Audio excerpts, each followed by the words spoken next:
Hello,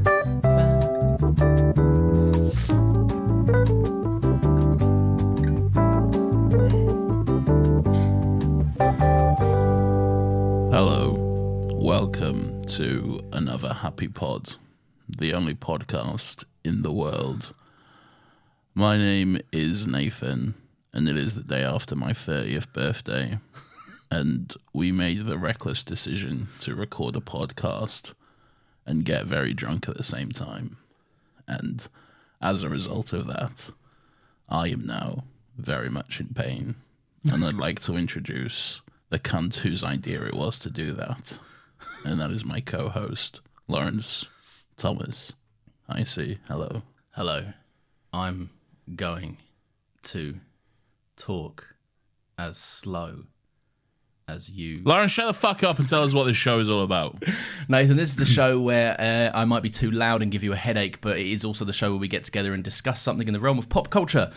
It could be a movie, it could be a little telly show, it could be a video game, but the main thing is that we do so without any of the toxic discourse that is oh so prevalent, and today is a special episode, Nathan. I don't care. I'm actually not that bad, to be honest with you. Earlier, I was very rough. Like, when I woke up this morning, fuck me. Oh, my God. Horrendous. And by the way, we recorded next week's episode. So next week, you'll hear exactly what we got up to. And strap in. Because, strap in for a very long time. I hope you're planning a long drive or something. Yeah, if you have a journey to do, like, over the Christmas break, maybe this is the one for that, but fucking hell. Yes, but now it's like 9 o'clock in the evening, so I'm mostly okay. I have a Coca-Cola Zero, so I have a Pepsi Max Cherry. I didn't ask.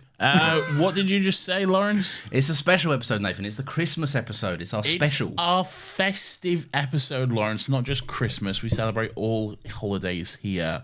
Lawrence, bloody hell, you can't even say Merry Christmas anymore. Bloody woke police. I'm doing too many things at once here.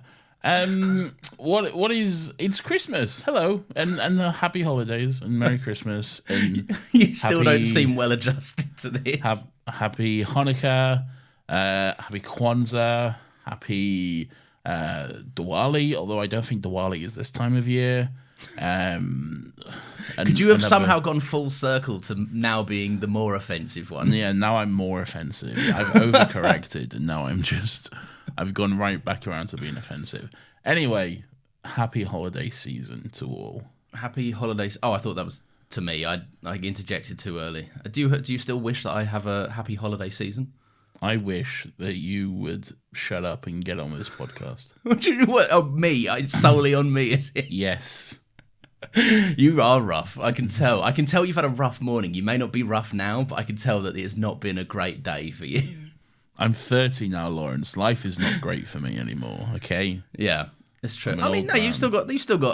You know, you're still in the prime. You're still in early days. I am long past. I don't think I ever had a prime, if I'm being honest with you. No, we discussed this the other day on the phone, right? There are stages of being, and you're not a teenager, you're not a young man, you're just a man, and then soon you'll be a middle-aged man, and then an old man. But you're in the middle. You're man. Yeah. You really aren't happy about it still.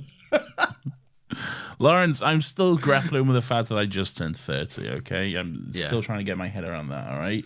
And then I'm doing a podcast with a young child of 26, okay?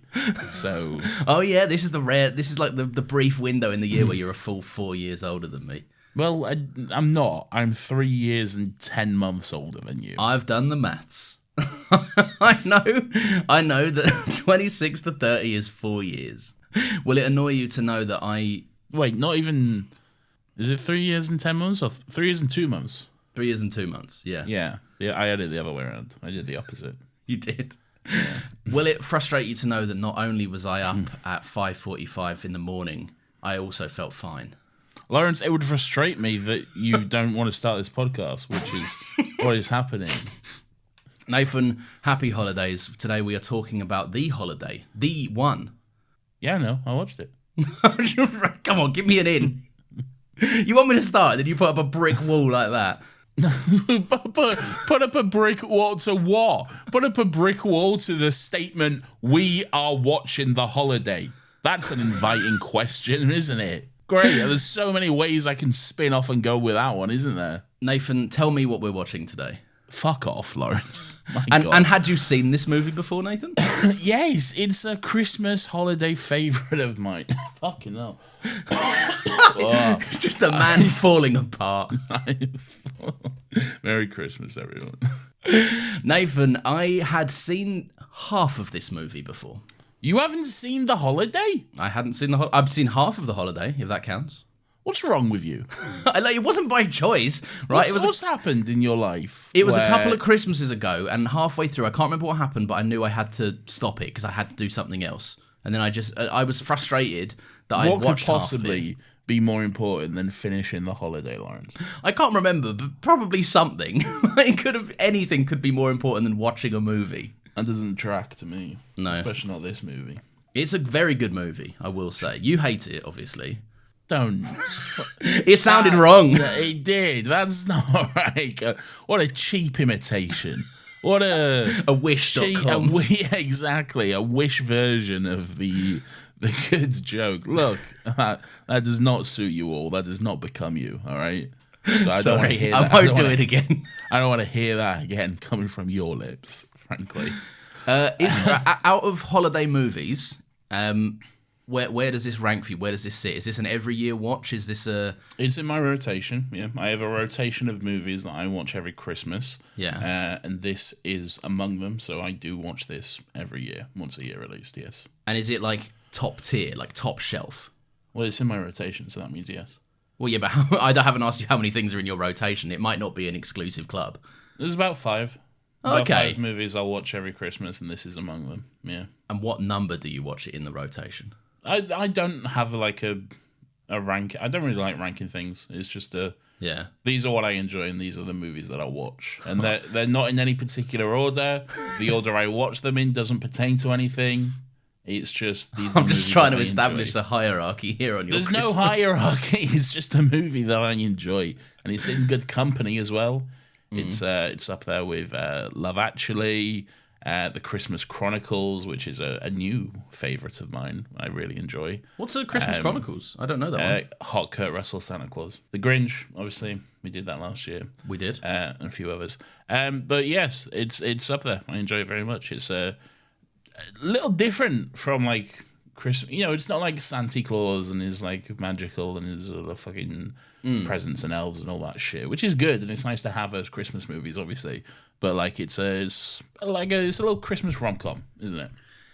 Yeah, I think that's when it's at its best as well, because it doesn't overdo it. It's set at Christmas, but it's not like you know how most Christmas movies will have the scene where they go to the mall and there's a mall Santa, and like it's maybe too much Christmas.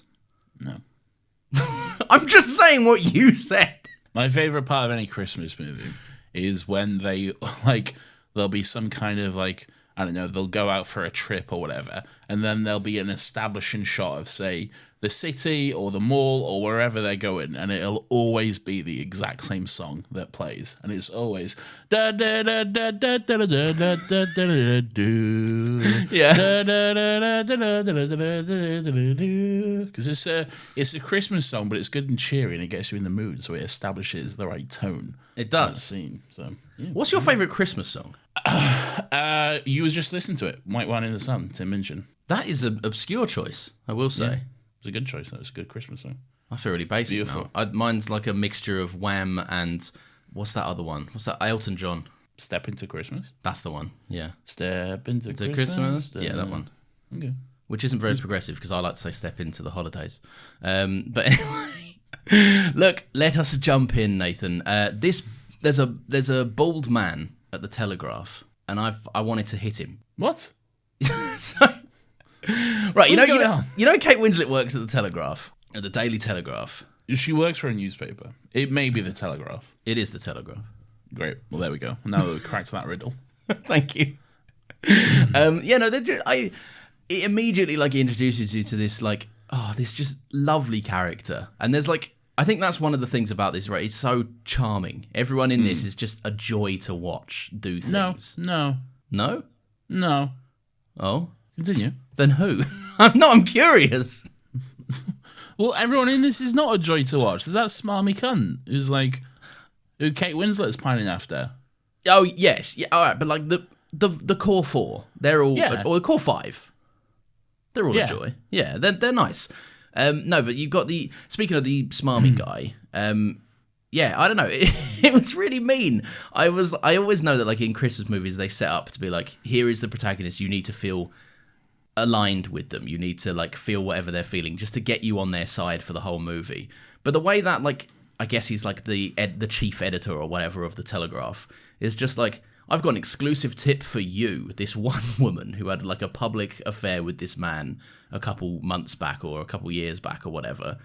And it's you're the only one that's allowed to report on this, and it's that he's getting engaged. I'm largely indifferent to that. That's nasty, no?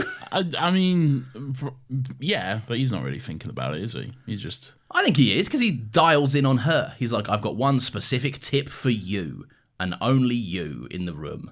But I don't get the sense that he knows Kate Winslet's personal entire history, because then why would he do that? Yeah, but that's what I'm saying. Why? It's nasty, because she says it was like office chatter. It's nasty. Like, that just seems pointlessly nasty, no? It does. But like, she was saying it was like office chatter, didn't she? She was like, it's water cooler conversation. I got the impression most people know. All right, but when you've never worked in an office, so you don't fucking know. But like, if you have office chatter, you're not doing that with your boss, are you? True. Yeah, I guess you're doing that with your mates and the fucking people who are really the only reason other than the paycheck that you're still fucking working there. Let's be honest.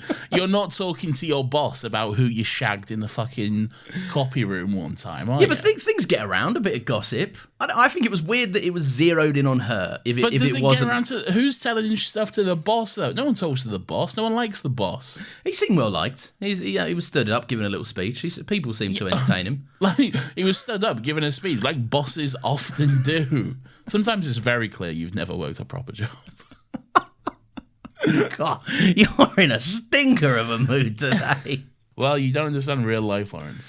I'll tell you what I do understand. I do understand that you should be able to make more than 75 trailers in a year if your job is making trailers. I thought that. You're jumping about a bit here. You're picking some weird notes to clarify in on. Like, we haven't established the plot, any of the characters or anything. We'll get there. Let's get into the important stuff. But sure, let's talk about Cameron Diaz's job before we talk about her as a character. I will admit, I did find it when they said that, like, she's cut 75 trailers this year. I was like, that seems low. That's like, and he's like, and that's supposed to be a statement. He's be like, you've cut 75 trailers. That's insane. Yeah, and that's less than a trailer. No, it's more than a trailer a week. It's like 1 point something trailer, like a trailer and a half. Yeah, a week, pretty much. Like, all right, yeah. But I mean, like, slow down. She's also got like a team. She's got Jim from The Office with her. She's got someone else, Catherine Hahn. Yeah, she's got Catherine Hahn and Jim from The Office. And I was like, what is this job I know she's cutting trailers, but then she's also doing that by committee and she's like directing the editing of a trailer, really. Yeah, I think it's like she's not in like Premiere Pro herself, like fucking, she's got Jim to do that and she's just telling him to like make the text red and add the music here and stuff. So do you want Lawrence, the normal person watching movies, to answer this, or do you want Lawrence, the video editor, overanalyze this? I think now we need to have a little segment from Lawrence, the video editor, don't we? It's true. Look, I worked it out, right? Maybe with studio revisions, trailers can be cut like very quickly, and she's not working solo on these things. She says she's like the head of a company. And I'm assuming that company extends more than to just Catherine Hahn and John Krasinski. Like, I'm sure there's a team of some others somewhere else. I don't know, maybe not. I don't get that sense. No, yeah, it does feel like a bit of a small unit, I guess. Yeah, because she's not like fielding calls from anyone. No one seems to be needing her. I don't know. Look, either way, I mean, she's doing all right for herself.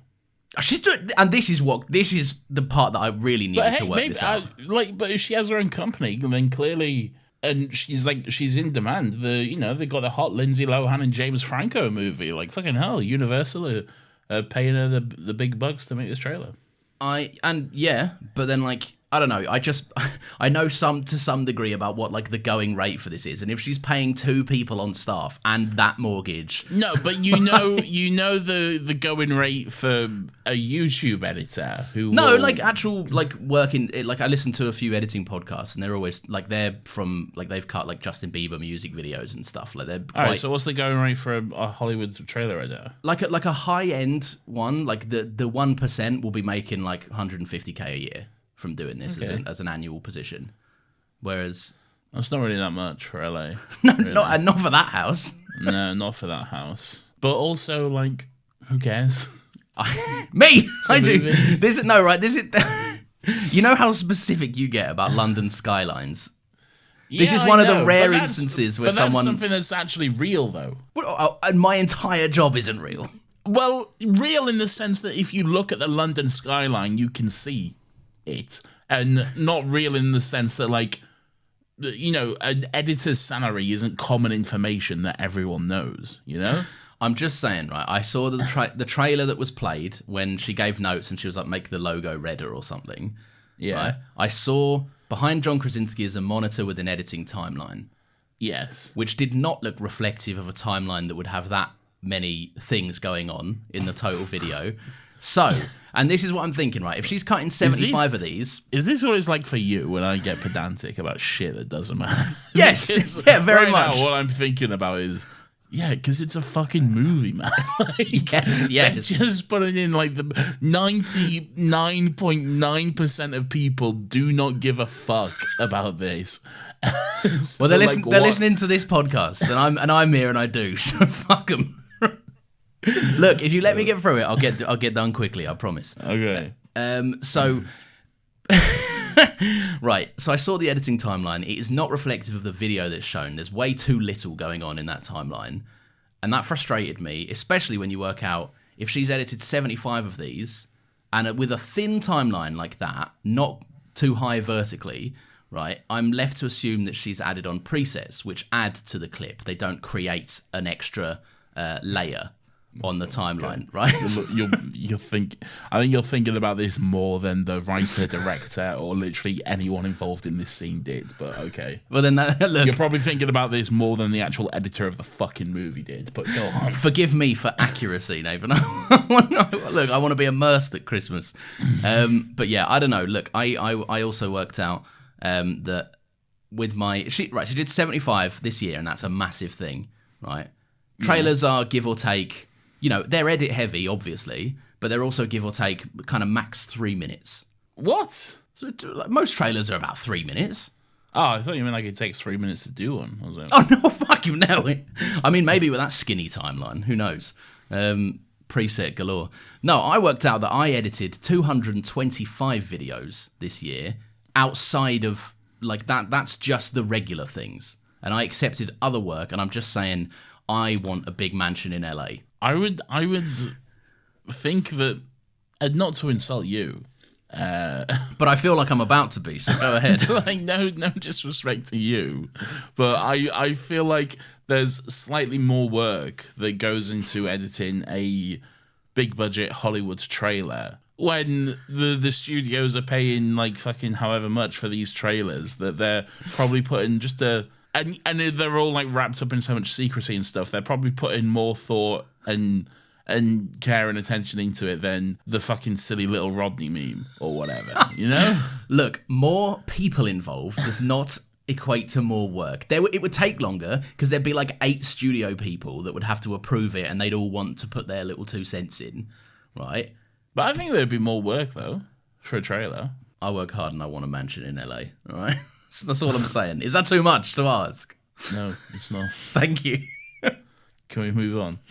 We can. Can we discuss the characters and the plot and what we should have done before we got into the intricacies of Cameron Diaz's fake job? Yes, I suppose so. Right, go on. Take me somewhere. All right. So we have Kate Winslet, who's a unlucky in love sort of journalist, very likable, relatable, young, beautiful character. We have Cameron Diaz, who is a sort of unlucky in love, very young, very beautiful, sort of American character. and then they swap homes because that's the thing people do, apparently. They swap homes for the holidays. This seems like a ridiculous idea, but also a pretty good idea because it's like basically a free holiday, isn't it? Yeah, I think it's nice. I like the idea that like it's zero complications. It's like, I'll drive your car, you drive mine. Let's not fuck around. Like it's I don't simple. have a car. Yeah, fuck you. When they arrive, like, where's the car? You should have read the fine print, I'm afraid. Yeah, no, I liked it, and I thought it was a good idea right up until I realised that she'd left her dog with a complete stranger. And I was like, that seems... I'm sure she would have told her about the dog, and I think she'd be fine. I mean, she's leaving her house with a complete stranger. Like, I think the dog will be okay. No, but like... You don't know this person. This person could have like a dog murdering thing. You don't know this person, and yet you're inviting them to stay in your house. I think if you're willing to make that leap, then looking after your dog, I think you'll be okay with that. They seem like it's not like they just never talked and was like, look after my dog, you know? Yeah, she gets there and she's like, what the fuck? They spoke. I'm sure it would have come up, you know? I'm just Cameron saying. Diaz didn't just get there and think, oh my God, there's a fucking dog here. Yeah, but would you not find it weird leaving the dog with a complete stranger? Like, not if I'd spoken to them beforehand and I was assured that they would be okay. You when you go away, you take your dog to a little sort of like daycare fucking kennel overnight stay sort of thing. Yeah, but there's like a bloke who runs that. But presumably, before you took Rosie there, that's your dog, not your wife. Before you took Rosie come on, there, darling, to the kennels. he would have been a stranger to you. Yes, in the sense that I'd never met him, but he was also recommended from the place I adopted Rosie from, and he's like their on-site vet and like daycare person. All right, that's fair enough. So he was connected. That's fair enough then. But other people will presumably take their dogs to him and they've never met him or have that connection and stuff. I guess so. So like, yeah, irresponsible owners is what I say. They spoke to each other. It was on that weird messenger that was shaped like a house. Yeah, it was actually, wasn't it? Was it like a service? I guess it was because there was like listings, wasn't there? It was like the website or whatever, the sort of thing. I like that it was like it was seemingly like a crazy idea, but like you're both on this website for a reason, and like, to call me crazy, but should we do this? Yeah, it seemed pretty strange to me that like Cameron Diaz, she was like looking, you know, she'd take a vacation, she's found this website, and then she's like, oh, where can I go? She's like, it's like a mid to late noughties Airbnb before Airbnb was a thing, sort of thing, really. And she's like, oh, where can I stay? What's this? Where can I look? She's looking at these places like the Cotswolds, and then she finds this little cottage in Surrey, and she's like, oh, this looks nice. Maybe I'll send the owner a message. So she sends the owner, Kate Winslet, a message, and then like 5 seconds later, immediately follows that up with, are you there? I was like, calm down. They might not be, you know, like... Also, there's a time difference. It's very possible that she's like busy or asleep or at work or something. Exactly. It's like if I'm messaging like an Airbnb, and I won't stay in an Airbnb because fucking hell, what a horrible company which does horrible things and completely ruins the housing economy. But if I do, then I message the owner. I'm not going to immediately be like, why aren't you replying to me? Like a moment later. Respond. Yeah. Oh, do you not want my business? Is that it? Exactly. So that seemed odd. But whatever. It's a movie. Yes, and they do this. They swap homes. They do. As a setup, it's really intriguing. It's just Lawrence, shut up. Sorry. I realized I interrupted you because I was going to talk about something completely different. But no, please continue. All right, I'll be quick because I see that you want to do other things. It's just like an intriguing setup. The way that they're like, it does what a Christmas movie should do. It just gets you on side straight away. It's like, these are two people that desperately need a change. And it's basically a double fish out of water scenario. Yeah. What could go wrong? They both recently had a bad situation, a bad like breakup, like realized I was never actually with this person sort of situation. And then they're like, I just need some space. I need to get out of here. I need a break. I need to reset and be somewhere new and forget about all that sort of shit. So that's what they do. Lawrence, let's do house talk. All right. Okay, yes. House talk. Okay. Now, at first glance, you might think that one of these people gets a much better deal than the other. Okay. But what if I were to tell you Yeah. that Kate Winslet lives in my actual dream home? Yeah. Okay. It's a lovely little place. It's fucking beautiful. Yeah. Do you know what I would give for just a little, like fucking, I don't know, 17th century farm cottage like that? And it's old, so you know, like the brickwork is strong. It's like it's not gonna fucking fall down at like the fucking touch of a fucking whatever. It's not like these new builds that are all crusty and poorly built and can't even fucking. We put the door in the wrong place. Is that a problem? Yeah. Well, it is a little bit, yeah. We put it in the right place now, but it's actually upside down this time. And it's a very remote, quiet location. I wouldn't have anyone disturbing me. It's beautiful. It's surrounded by all these nice fields and farm animals and all this stuff. And I was like, you know what? If I could live there alone, and no one apart from a few people knew I lived there, that would be the perfect life for me. I would adore that. So out of the two homes, and this might sound crazy, but out of the two homes, that is the one I would rather have. Yeah. And I'm also coming at it from a perspective of like, I know that Cameron Diaz's house costs more money. But Kate Winslet's house is not fucking cheap. That would cost a pretty penny, mate. Big time pretty penny. And then, like, Yeah. I know it's 2006, but like Yeah. that the house housing market hadn't crashed yet. Okay? Yeah. Like things weren't as bad as they are now. But like, I think that would have been a pretty penny or two. And today it'll be like a pretty penny. was when you see it as like a wide shot, and it's like there is not a soul in sight. No. Like, and it's like, that's you have to pay for that level of privacy. You really do. I like that when she like goes to Jude Law's house. 40 minutes outside of London. Like Yeah, that's incredible. she's commuting to central London for her job, man. Like, are you kidding me? Like in London, where you can pay like fucking 400 grand for a studio flat. Like fucking hell, mate. And that's probably been extremely generous. Yeah. That is as well. So I do like that they drop that kind of like wealth gap thing. Like as soon as you see Jude Law's house, you're like the mansion. the stately mansion that I guess from a close up passes as a little humble abode. And it's like you walk in. No, exactly. You walk in, I'm like, this is that's multiple millions. That's ridiculous. Yeah, it's true.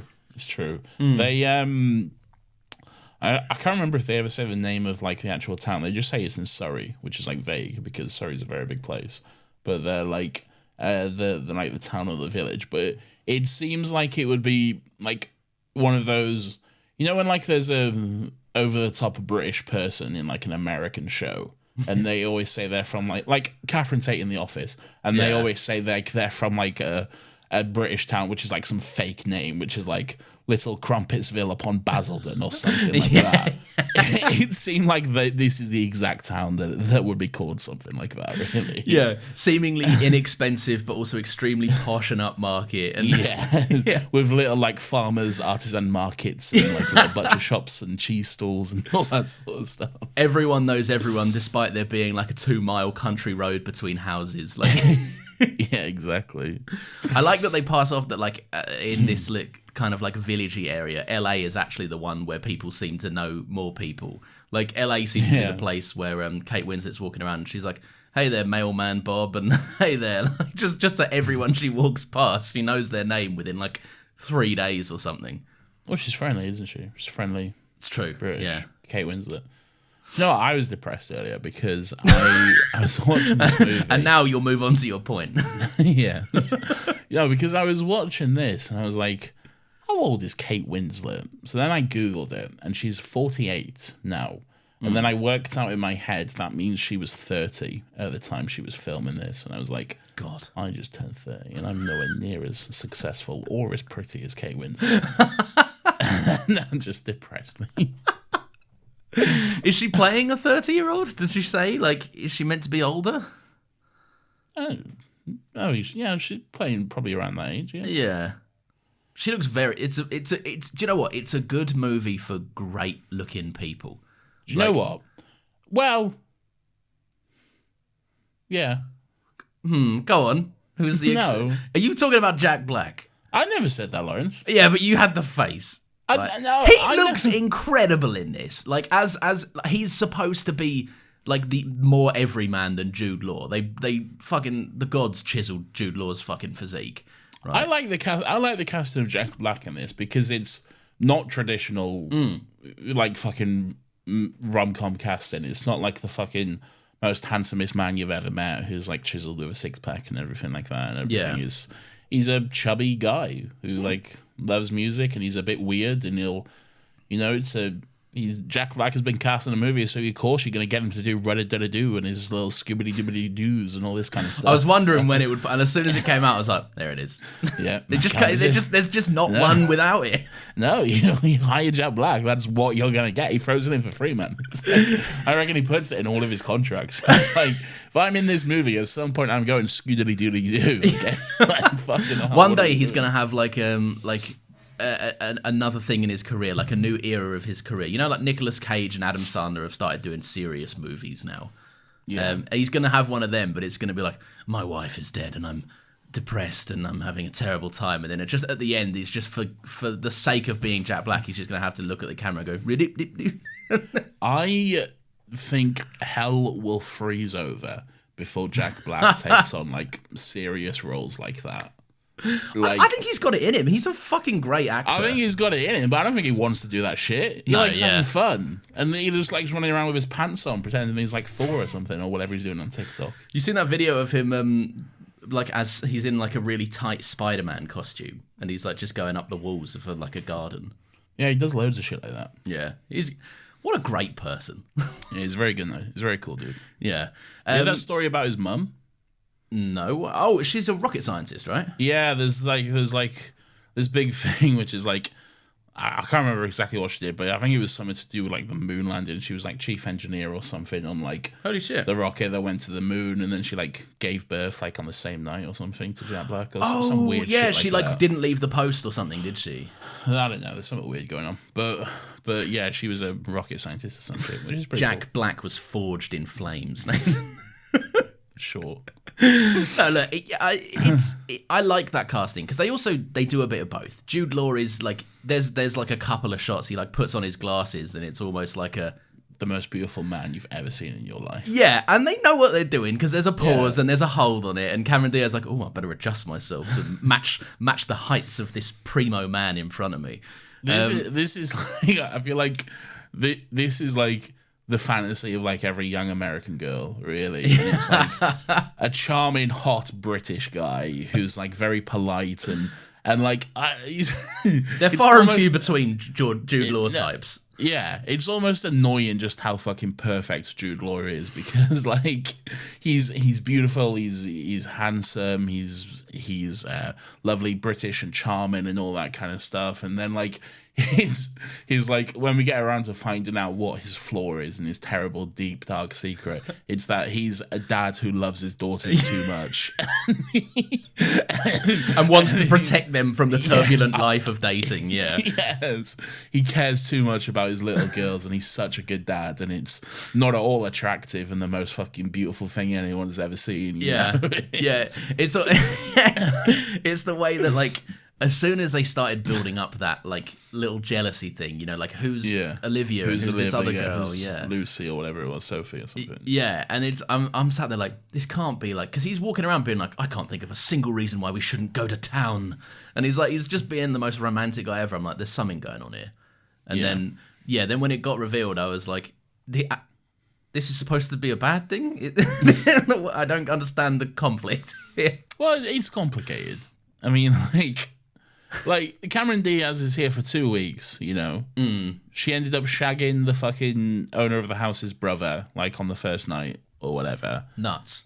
And then she's like, well, this is a bit of a situation, but whatever. I'm going home. But now I'm not. And then, you know. They get themselves quite entangled. They do, which was never the plan, really, but... True. Yeah, do you know what? I just think they've all got like bucket loads of charisma. But like before we move on from Jude Law, I do like that he is the fantasy, isn't he? He is like the well-read, studied literature Englishman with his fancy glasses. The plot of this movie is not like dissimilar from like a fucking AU fanfic or like a fucking like this is like a romance novel, really. Yeah. It really is, in the sense that you need a break. You've had a horrible experience with a bad ex, like a mean, horrible man who never treated you right. So you go across the country, you go to a tiny English village, and you're like from the big American city where coffees cost $25 and you walk with movie stars, but now you're in a quaint little English village. Yeah. And suddenly there's this charming British man, and he's going to teach you the meaning of Christmas while he falls in love with you. I think they get away with that, like, because it is a bit cliche, but they get away with it by like every time. Oh, I think that's good. Yeah. Let me be clear. I think that's great. I will eat up and read that shit all the time. This is like a stone's throw away from them checking into a hotel and there being only one room with one double bed available. Okay, I will eat this shit up, man. I'll stay on the floor. No, you can't be doing that. Yeah. It's cold. We'll need to cuddle. I get all excited. No, but like, even if there were people that were like, that's a bit too cliche and on the nose, I think the movie, like, it has this good little format of getting out of it, where every time it gets a little bit too Hollywood movie, suddenly this voice is like, Cameron Diaz can't catch a break, and it just outright goes, yeah, we know. Like, this is cheesy and stupid, and here's the trailer man from all of these trailers that you know. It's great, yeah. Is that one man? Well, there was several one men. Okay. There was like a really famous one, and then he passed away. And the really famous one is like the traditional, like, in a world sort of thing. Yeah. But then nice jump to the effect, man. Thank you. It was very quick. And then there was like a few others, but it's not done anymore. It's not sort of a yeah. They had like a real profitable 10 years. They got in, they made their money, and they got out. Well, no, like fucking trailer voiceovers, like the whole, because trailers were very different. Trailers were just basically the entire movie, but like in like 90 seconds or whatever. Like, and he'll fall in love with his old girl, and they'll raise a kid this summer. Yeah. Experience the magic, and it'll show you everything pretty much. If you ever want to feel old, go and watch the original trailer for the Avengers. And just witness. Oh, with the fucking like new metal. And yeah, it's just shots from the movie of them fighting, but there's this rock band going on, and it's a time capsule of like, oh, things really do change over 10 years. They do. 12 years. 12. Oh yeah. Well, 12. Yeah. 12. Almost years, 12. Yeah. No, it will be 12 by the time the trailer came out, wouldn't it? Oh yes, very true. Yeah. Sure. I think it's weird to have sex with someone in your sister's bed. I mean, yeah, I can't disagree with you. Okay, but also I don't think that thought would have ever crossed Jude Law's mind at any point during the evening, and I don't really think it should have either. At no point should he have been like, "Is this weird?" All right, well, look, what's going on across the pond? What's going on with Kate Winslet over in LA? Well, I'll tell you in a moment, Lawrence, but first we need to listen to some beautiful ads. I love beautiful ads. Wow, those are beautiful ads, and I love all those products. Unless we don't. Again, the disclaimer. In case they're terrible. I like that it takes Kate Winslet a bit longer to, like, meet her dream boo. Like, she kind of has to, like... Because the whole point of her being there is to, like, get over someone. And she obviously, like... We see that she's deeply in love. Cameron Diaz obviously was in a relationship, but... She obviously wasn't that invested in it, and nor was he. It was very, like, superficial, it seemed. They lived together, so I think they was somewhat invested in it. No, you can be invested, but you can also be, like, emotionally checked out of something and just in the habit of being there and having that thing. Like, I didn't get that vibe at all. I did. They even say, like, we've been having problems for years. Like, yeah, I got the sense that she was very much invested in it. I don't think so. He made a comment of like, you work all the time. We haven't had sex in ages. You don't like it doesn't matter. Like you're never around. We've been having problems for over a year. There's loads of signs that is not. And who said all of that, Lawrence? Yeah, but she doesn't disagree with it. She's very much, and like he says, like you don't even. I think the whole thing of she doesn't cry, she can't cry until she actually finds, the dream guy. She's not. She's not like. I'm not saying he's right, but like she's not like that. I get the sense that he's making excuses because he had an affair. Yeah, and I agree with that. But there's also like, I don't think she's like. He even says like who breaks up with someone and doesn't even shed a single tear. Like who, she doesn't seem that phased. She's more pissed off than heartbroken. Whereas Kate Winslet is like crushed and needs to get out. Whereas she's like, I'm sick. Yeah, but of they're shit. different people. Yeah. I just think it's weird that you're on this guy's side. I'm not on his side at all. I never said that. It seems like you are. I think he's a scumbag. I've got a note that says the fucking gardener was right to watch him get punched and have a little smirk. But like at the same time, I feel like they were two sides of a different coin. I think it's like Kate Winslet needed to take a bit of extra time to really get her head straight and move on from this terrible bloke who she's like completely enamored with. Whereas Cameron Diaz was more, I need to remove myself from this like horrible environment. I need to stop working. I need to stop putting up with this shit face of a bloke. And she is ready to meet someone and move on immediately, whereas Kate Winslet needs to do there needs to be a bit of growth from her and like a bit of self-acceptance, which I liked. I mean, it's also a nice little point that the movie doesn't make me watch two different things at the exact same time. But no, I like the extra bit of patience with Kate Winslet's character. Yeah, I do too. And I like that she, it's not just as simple as her like meeting Jack Black and then immediately like falling in love and being together. Jack Black's got his own shit going on as well. Yeah. Like, and she meets this like delightful old like Hollywood writer. They have like who becomes like a sort of like father figure to her, and it's just this really like sweet relationship with this friendly old Jewish man. It's great. I loved him. What a nice character. Yeah, it was very sweet. What was it like? I guess his whole deal was like because his wife had passed away, and he was old, and I quite like it's almost like a mirror of them, like the pairing of them. Like he knows so much about how people work, being like one of the most celebrated screenwriters, but like can't fathom that people respect him. And like I think Kate Winslet's in the same boat a little bit. They both need to kind of allow themselves to be loved and treated correctly, and to like expect that from people. And I like that pairing. It's an unlikely thing, and I like that most of the rom-com from Kate Winslet's side was actually more so dedicated. I think she had more screen time with this old guy rather than him. Yeah. She went on a fucking. They had a dinner date and everything. They went out for dinner. She's like, they're having a little party together. Oh, that party was so cute. I really like that it's just a bunch of these old guys just having a laugh, and then like the second that Arthur, the old guy, sees like he just like and this is what I quite. It's a bit cheesy again, but he does understand people very much so. He's said he's written some incredible, like, well-regarded work. So he obviously understands a bit about, like, emotion, and, like, he wears his heart on his sleeve a little bit. And the second that he sees these two paired up, he's like, oh, you two are perfect. You have no idea at the minute, but you are perfect for each other. So he's like, come on, guys, let's all retire to our bedpans. And he's like this little matchmaker, which is just lovely. Let's give these young kids, who are both maybe in their 40s, some time to be alone. Yeah, but when they're 90, they're kids, aren't they? No, that's true. That's true. And also, Kate Winslet was 30, so...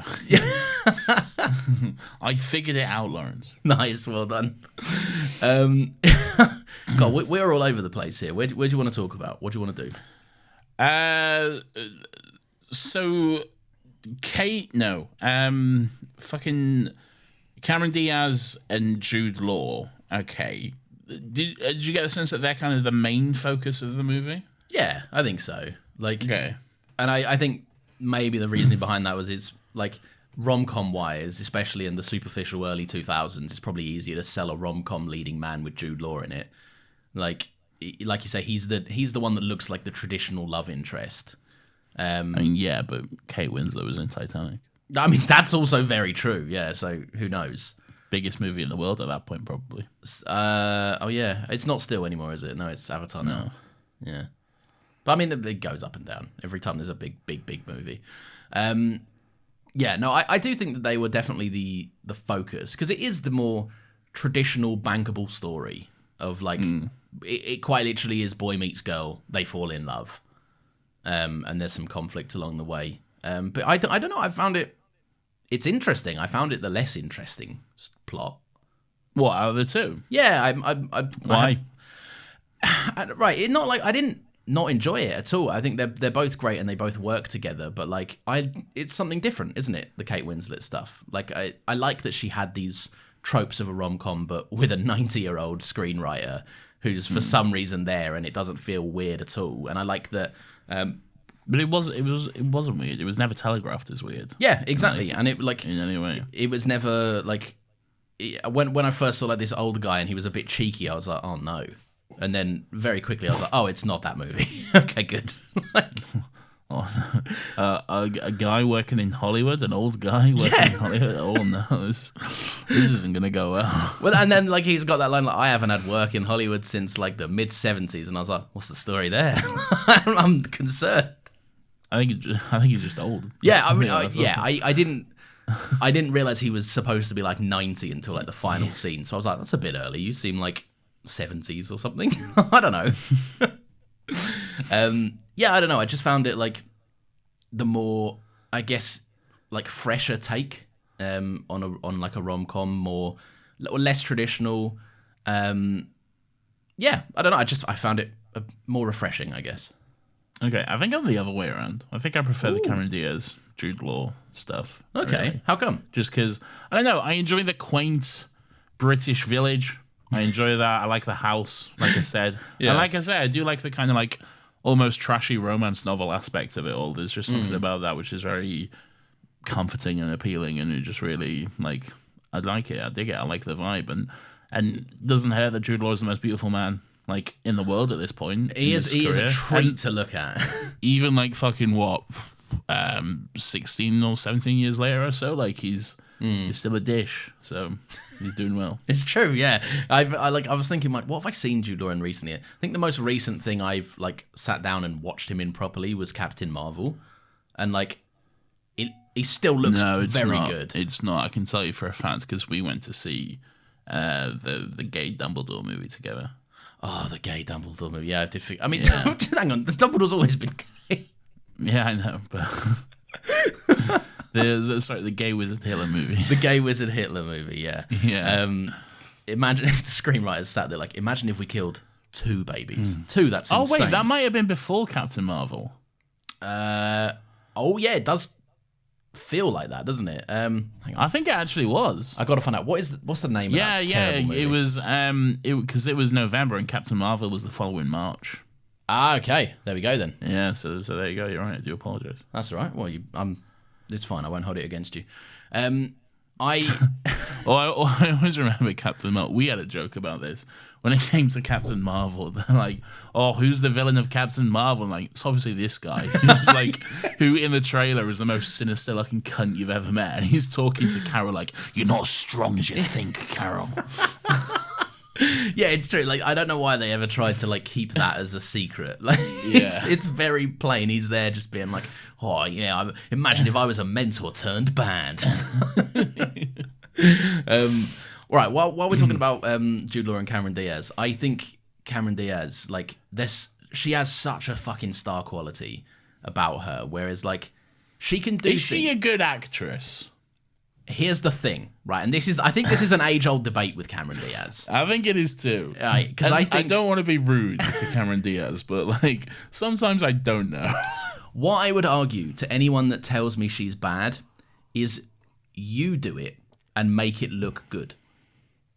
Because it's a fucking this on paper very surface level bog standard stuff, right? Yeah. But she is sat there and like I've even wrote it down like. She has sat there for like 5-minute scenes where she's just on a laptop and she's like, where do I want to go on holiday this year?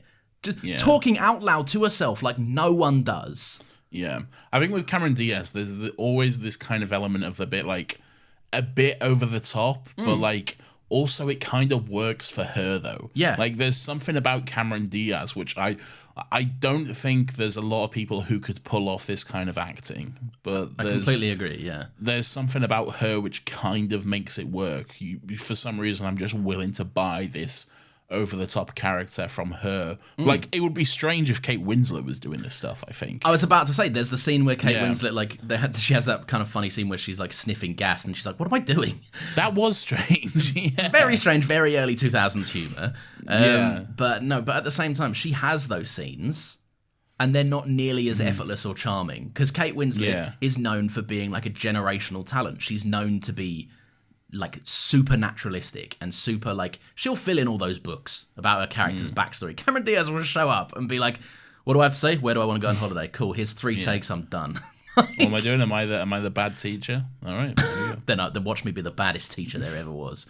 No, I think it suits her, and I also think that there's, I mean, I'm sure I'm wrong in this, but like from what I've seen of that era, she's like leagues above anyone else in terms of carrying this level of cheese and making it like at any point in this, because I know it's a different style of acting, so that may have pulled some people out, but at any point watching this movie, did you go, that felt weird, like with her?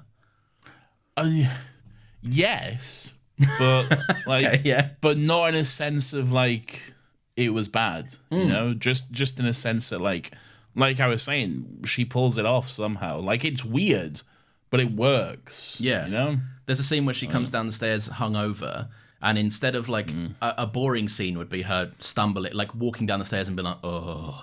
But she trips over the step and she's like, whoa, where am I? Oh. And it's more interesting for it, and it's funnier, and it's just, easier to watch. There's a scene where she fucking drives into town, and it's for some reason the most harrowing, like fucking car chase-esque sequence. She's driving a Mini Cooper down a country lane. Yeah. All right. And it's not even that small of a country lane. It's big enough to actually have a divide in it. Okay. Yeah, Like, it's true. Most don't. Most you just get one lane and like fucking make the most of it, I guess. Yeah. But like she's it's the most scary, terrifying, horrible experience, and she's like swerving in between traffic and and these ADR sound effects of like trucks going past, Screech! like tires screeching and all this sort of stuff. Strange, man. I like that she obviously isn't accustomed to the rule, which is if there's a country lane and you're driving down it and you see a truck approaching, you must stop the car and pull in a millimeter to the left for no reason. It won't do anything, but it is courteous to do so to a truck driver. You gotta, of course. I just have a note that says, "Love Mr. Napkin Head."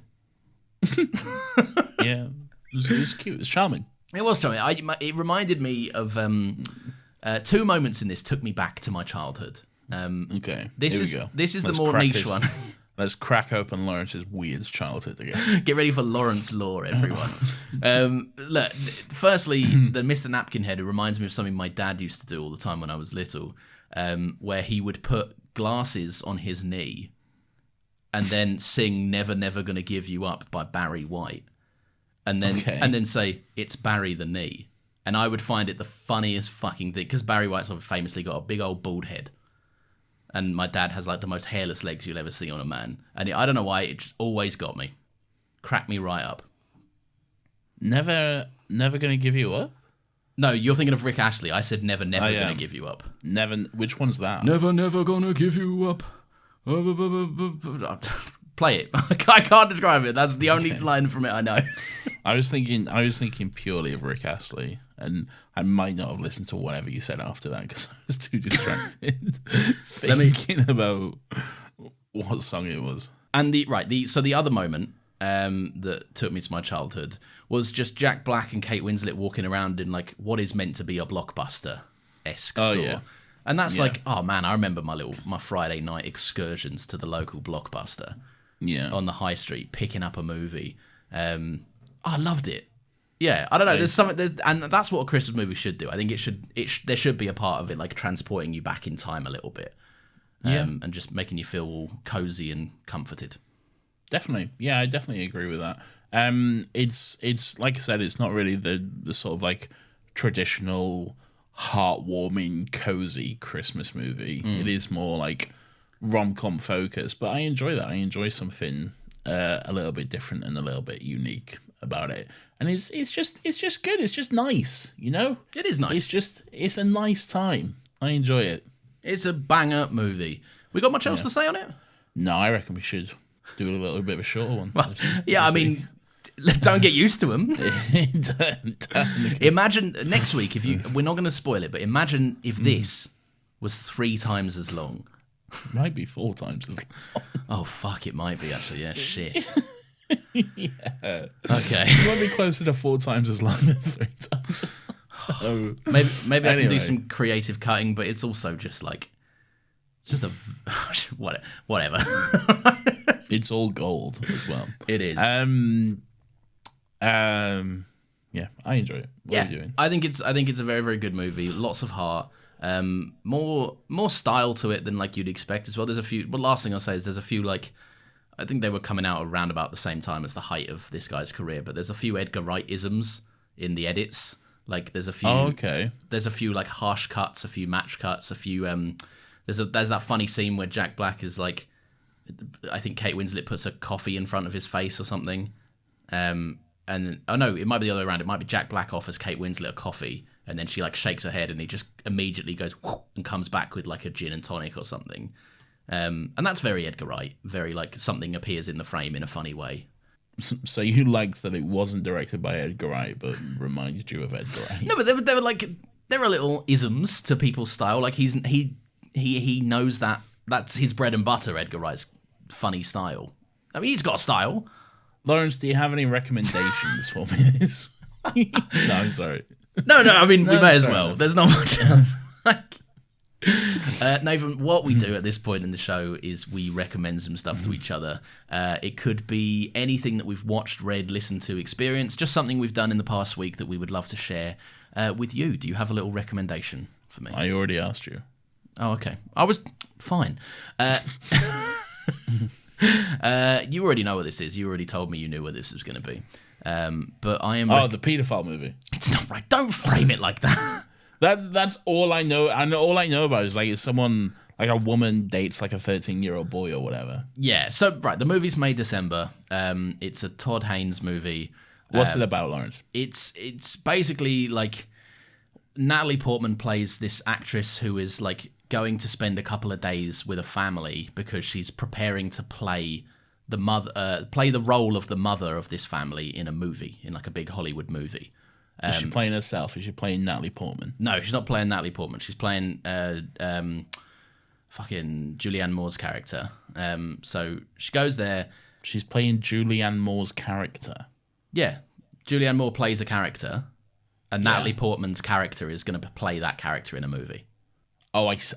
Okay, yeah. I was like, I don't know how else to say it. No, the way you phrased it was weird because I'm like, surely Julianne Moore is playing Julianne Moore's character.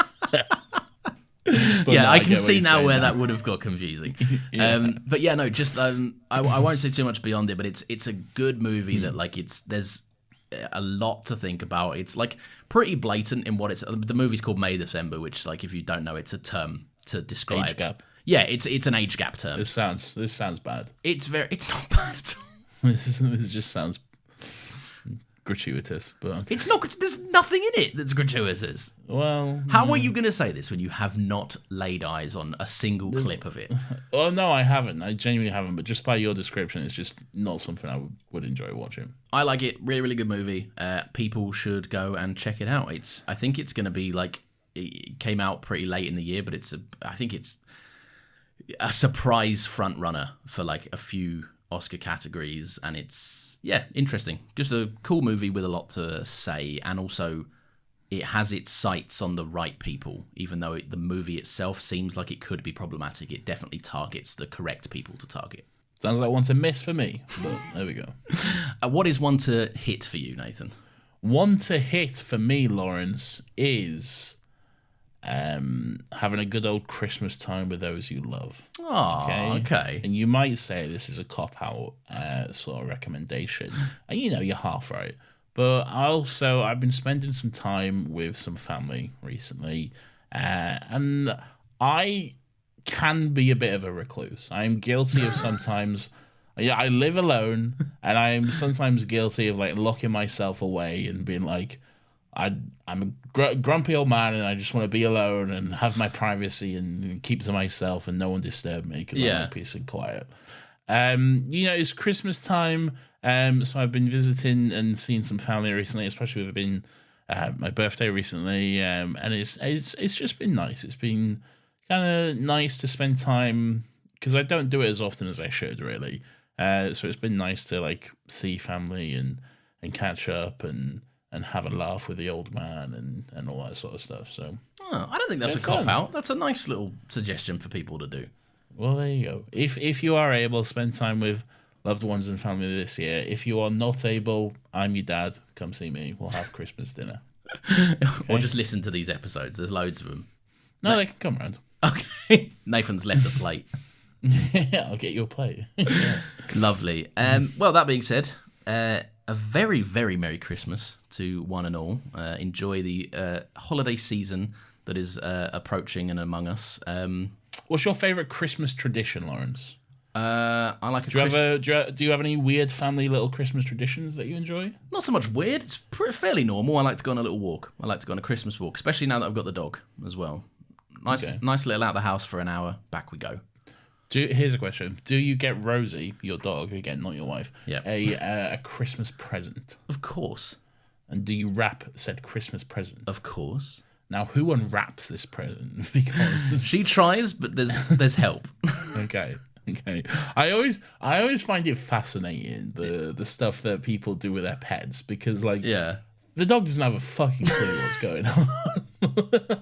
But there's always it's definitely more for the owners and the people. And but like I always find it funny when there was kind of like that TikTok trend a little while ago of people like pretending to be on the phone and like doing that thing where you say all your dog's favorite words, like so we're gonna go see grandma and then we're gonna go to the park and we'll go out for a drive in the car and the dog's like like perking up and all this sort of stuff, but like the dog doesn't know what a phone call is. They have no concept of what to them. You're just saying these words, and it's like, what are you doing? Why are you saying this and not moving? What's happening? Exactly.